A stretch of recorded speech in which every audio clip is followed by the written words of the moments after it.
Okay, here's another example of a lesson that I can't think of a single song to play. This is about nuclear energy and nuclear power. So we're on page 332 in your textbook, and this should be the end of chapter 12. And hint, hint, hint, boys and girls, go ahead and take a look at the questions at the end of the chapter, because the day after you watch this video, you will be asked to answer those questions in the form of a quiz. So good luck. Here is nuclear energy. All right, let's start with how the nuclear fission reaction works. And you need to memorize that word, nuclear fission. What's the word fission or fissure mean? It means break apart. So when we talk about nuclear fission, we're talking about breaking apart a uranium atom. And we use uranium-235. Now when you see that written down in chemical form, remember this is the atomic mass number, 235. Uranium on the periodic table has an atomic mass of 238 and its atomic number 92. So it's got 92 protons. Uranium-235 differs from uranium-238 in that it has 3 less neutrons. What's that called? When you have a different form of an atom that has a different number of neutrons. That's right, it's called an isotope. So uranium-235 is the radioactive isotope we use to create nuclear power. And here's what we discovered about 60 years ago. If you hit a uranium atom, uranium-235, if you hit a uranium atom with a neutron, and that neutron is going fast enough, it will split the uranium atom, and tremendous amounts of energy are released. Not only that, but a few more neutrons are released. So we ended up starting with 1 neutron. Now we have 3 as a result of the first nuclear fission. Those neutrons can each hit other uranium atoms. This is uranium too. This is uranium also, right? Uranium. And those uranium atoms will break apart. Tremendous energy is released. And even more neutrons go flying out fast enough to split even more uranium atoms. This is the concept, this is the idea behind the chain reaction. And this is why we worry so much about nuclear power, because if this chain reaction is left unchecked, so much energy is released, it can melt everything. And that's why we call a nuclear reactor accident a meltdown. Literally, so much energy is released when the chain reaction gets out of control that the heat is so intense it melts the building. It melts the reactor. It melts everything around it. That's the idea behind fission. We'll talk about fusion in a minute. So there you have it. Uranium-235 is the most common radioactive isotope that we use. You might sometimes hear about the use of plutonium instead, but plutonium is much rarer, harder to find. So we use uranium. Where does this uranium come from? The ground. Since uranium's atomic mass in its ground state is 238, uranium-235 is very, very hard to come by also. So when we mine for uranium, I think it's less than 1% of the uranium that we find is this kind, the radioactive U-235. What else do I need to tell you about nuclear energy?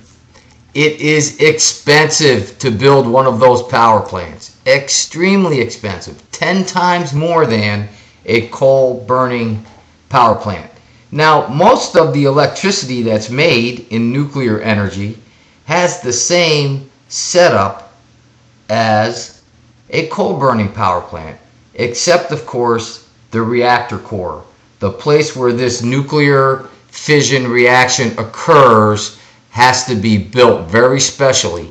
And you can imagine, government regulations say how thick the steel has to be around the containment area, how thick the cement has to be around the containment area, and that reactor area, of course, is extremely expensive to build. Once the nuclear energy boils the water to make the steam, turns a turbine, turns a ball of wire inside a magnet, that part of the electricity production is exactly the same.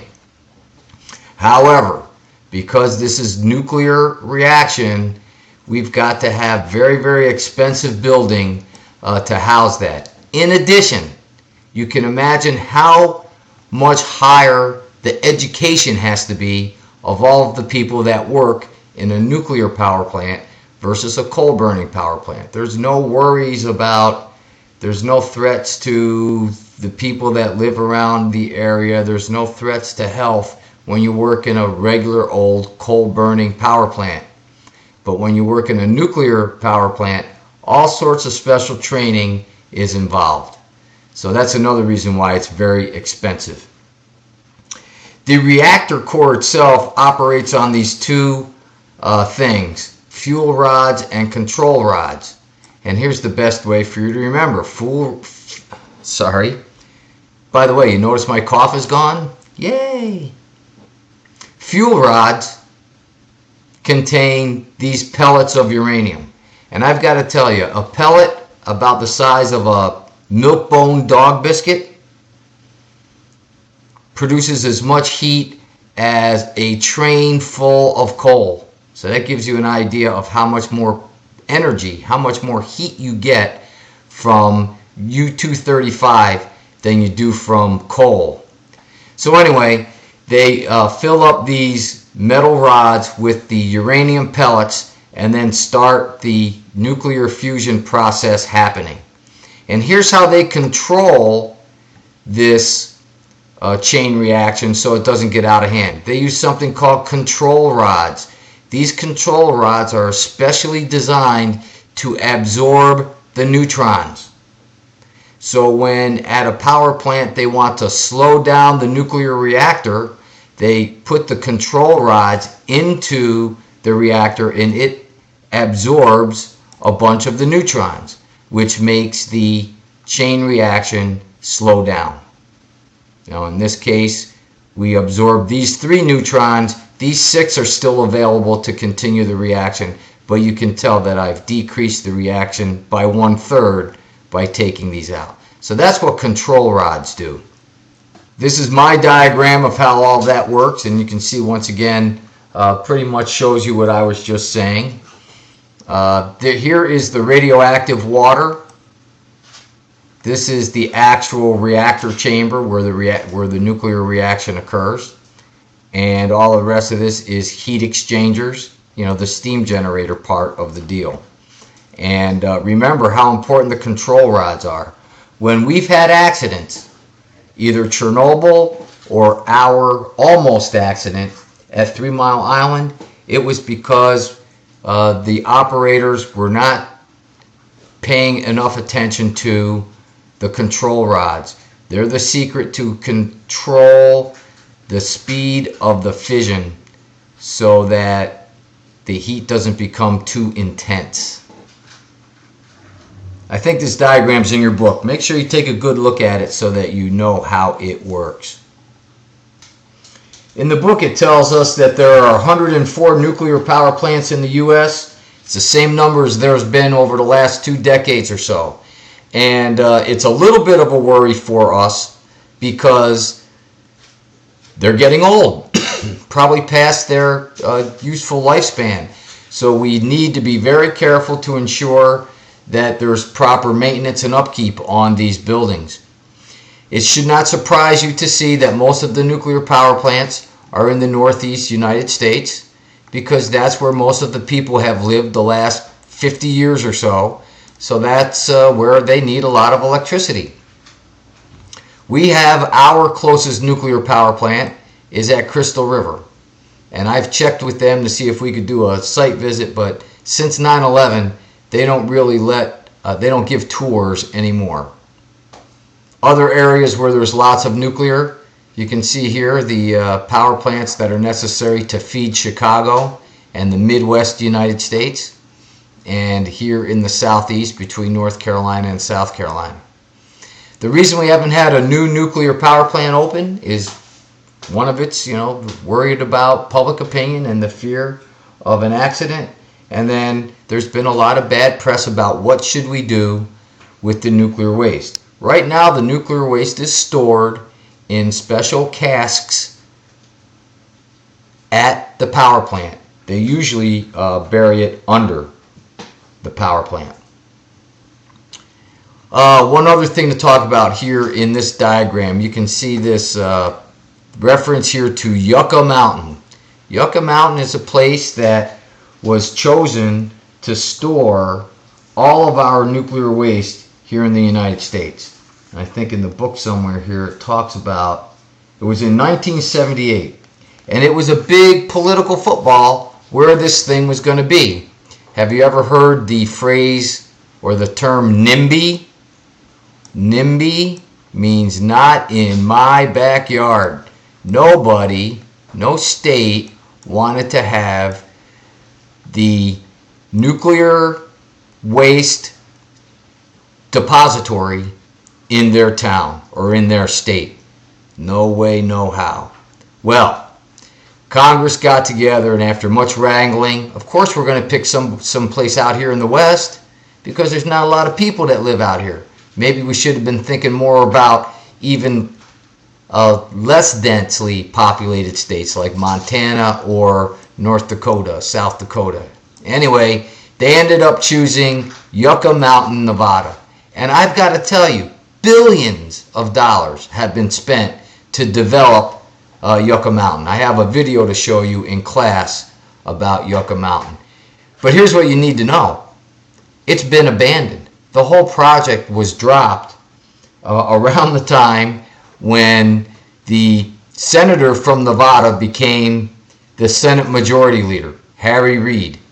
So they have stopped the idea of us storing all of our nuclear waste in one location.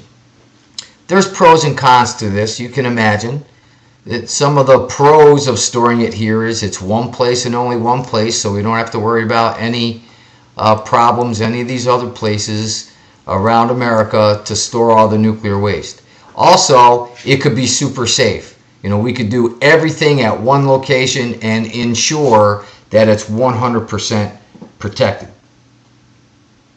By the way, the half-life for U-235 is 704 million years. 704 million years. That's a long time that we're going to have to store this stuff. And not only is that the half-life, but scientists estimate that we need to store something for about 10 half-lives in order for it to be safe for humans again. So that's 10 half-lives of 704 million years. Now you know one of the big negatives to nuclear power, because that waste has to be stored. The big con to having Yucca Mountain as our storage location is the fact that it would have to be transported to this location.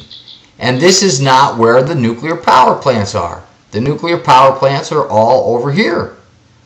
So all of this transportation has to happen. And the big argument was it'll travel on rail, it'll travel in trucks, and even though we can make the most perfect container in the world, what happens if the train derails?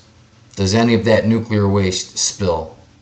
And what about a terrorist attack? If all of our nuclear waste is in one location, it's an easy target for terrorists. And so would any sort of train or truck carrying the waste be a target as well. And this diagram here shows you what we're talking about. And it's not just that all of this waste has to be sent to Yucca Mountain here. But look at where our roads and our trains, what do they go through? They always pass through large metropolitan areas. Areas where there's millions and millions of people. So it would not be an easy thing to get all of our nuclear waste over here. This is a nice diagram of what the casks looked like that they proposed to transport the nuclear waste in. And these things were supposed to be, they've been tested to 1,000 degrees of heat and be able to withstand just about anything calamitous that could occur. All of this money and development into the proper storage vessel, all of that stuff, all of that effort has been scratched now because of politics. So Yucca Mountain is sitting there. It's a fancy, well-designed storage unit down under a mountain, and now it's just sitting there empty.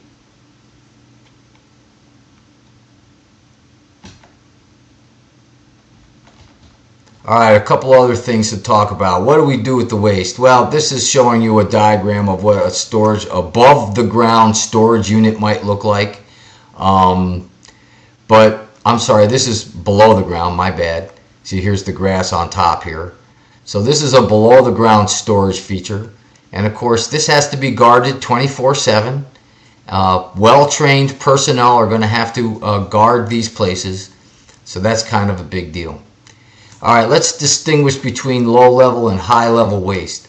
Low-level waste is if you got some of that radiation water on your overalls or something like that. Low-level waste is going to be radioactive. If you had a Geiger counter, the Geiger counter would go off. But it's not anything to be really concerned about.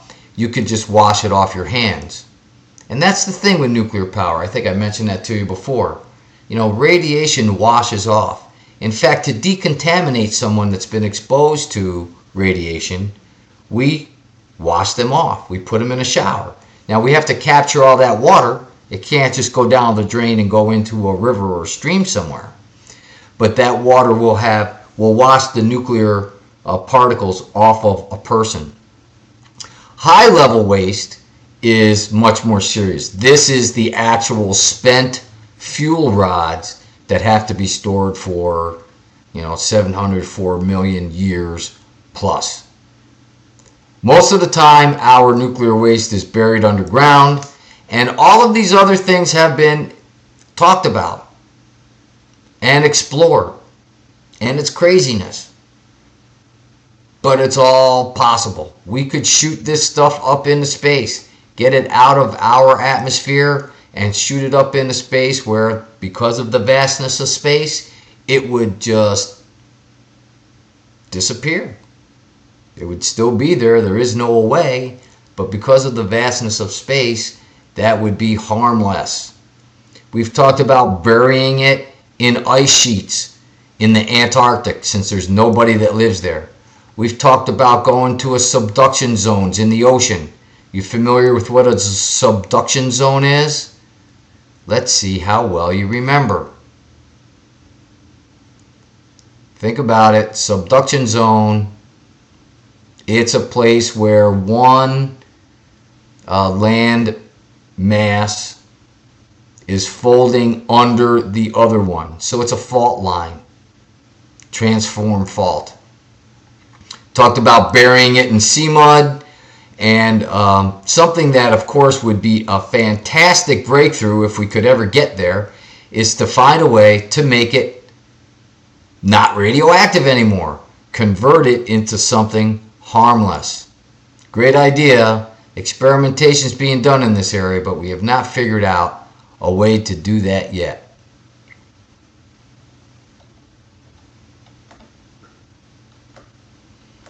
All right, it's time for me to talk to you about what nuclear fusion is. A lot of research is being done in nuclear fusion. All right, notice the difference in the word. When you fuse something, you bind it together. So this is the opposite of fission. Nuclear fusion is the reaction that happens on the sun that creates all of the intense heat and energy that the sun produces. Simply stated, you need to write this down.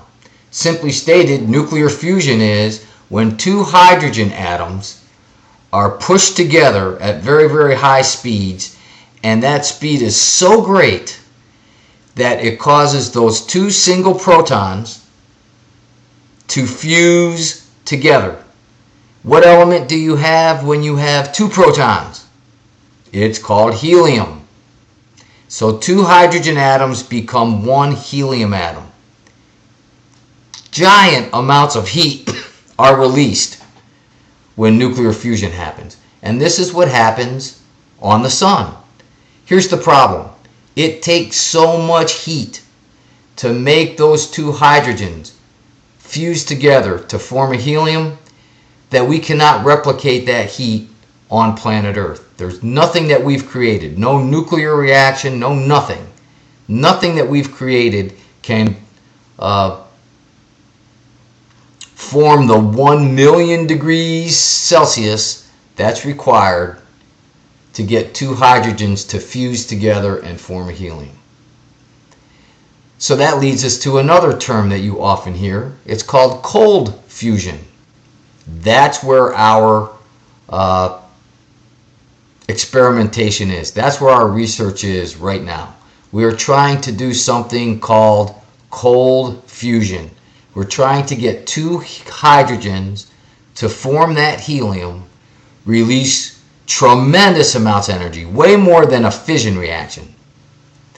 But we're trying to find a way to make that happen without needing the 1 million degrees. These other bullets here are not too much to worry about. A nuclear fission, a breeder reactor, is one in which we use some of the krypton products as part of the nuclear reaction. You remember the two elements that are left when the uranium splits are barium and krypton. We try to use those two elements to further carry out the heat production of a nuclear reactor. So we call it a breeder nuclear reactor because we are actually forming or breeding more radioactive elements that can now heat things. It's sort of like cogeneration in a way, except it's all within the nuclear reactor. So the hope is we get a lot more energy with the same amount of uranium at a breeder nuclear fission reactor. And a lot of new designs are being kicked around as we continue to experiment. What's the future of nuclear? Well, I think I mentioned to you in class, George W. Bush back in 2003 is a fan of nuclear energy, and with the idea of decreasing the emissions, because there are no carbon emissions at the power plant, George W. Bush put into place some major subsidies that would encourage power companies to go ahead and start to build nuclear reactors again. Those subsidies remain in effect, and so these companies are in the process of building new nuclear reactors.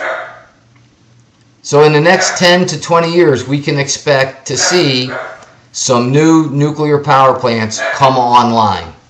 And of course, they will have some very, very new designs and features based on our most current scientific information. I think that's about all we needed to cover. Remind me when we get to page 336 to do some practice on half-lives. I've never seen them ask a calculation on the ACE exam, but on the AP exam, there will be one or two questions that require you to calculate half-lives, the amount of substance that's left after so many half-lives, and things like that. There's a do the math blue box on page 336 that we need to go over. This chart here is just showing you the trade-off between coal versus nuclear, and they're both excellent when it comes to supply. High net energy yield for both of them, and of course here's where the difference lies. Very high air pollution with coal, and the only real pollution that happens with nuclear is the fact that the uranium has to be mined. So we have to dig it out and we have to process it. The uranium that comes out of the ground has to be formed into these pellets that I was talking about, so that they can be used at the power plant. The only CO2 emissions are also from the fuel reprocessing. These CO2 emissions have zero to do at the power plant, right? No carbon emissions at the nuclear power plant. And of course, we all know how bad coal is. Lots of land disruption with the surface mining of coal. Not so much when it comes to uranium. It's not mined nearly as frequently. It's not found in nearly as many places. And so it's not as messy a deal. And that's why the land use is lower than with coal. And here's the one big negative for nuclear. High cost, very expensive to build a nuclear power plant. El cheapo to build a coal burning power plant. You've got this diagram in your book, and I'm not going to go through it. But it's got all four of these energy types that we've talked about in this chapter. This is a summary table. This is part 1, and you can see there is part 2. It's got all of the advantages and disadvantages of oil/gasoline, coal, natural gas, and then nuclear. And by the way, don't you forget, nuclear is a non-renewable energy source. For all of the things that's good about nuclear, we will run out of uranium someday. It's a finite resource that has to be mined, just like coal, just like oil. So it's non-renewable, but it's clean as it gets. All right, I also want to go through this working towards sustainability on page 338. To show you something that you could do at your house, and maybe your parents would be interested in that. It's a monitor that shows you every minute on your computer how much energy is being used. You can tell when your refrigerator clicks on, when you start using your dryer or your hot water heater, and it really gives you a good representation and appreciation for the amount of electricity that gets used by all of the appliances that are in your home.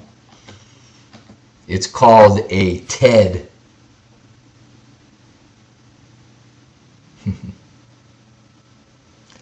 The Energy Detective. Okay, you think that's about enough of this? That is the end of chapter 12. Remember, I would look over those 10 multiple choice questions and know those answers pretty readily. That way, when I give you the quiz, you'll have already researched the answer and you won't be wondering what the correct answers are, and you'll get an easy 100.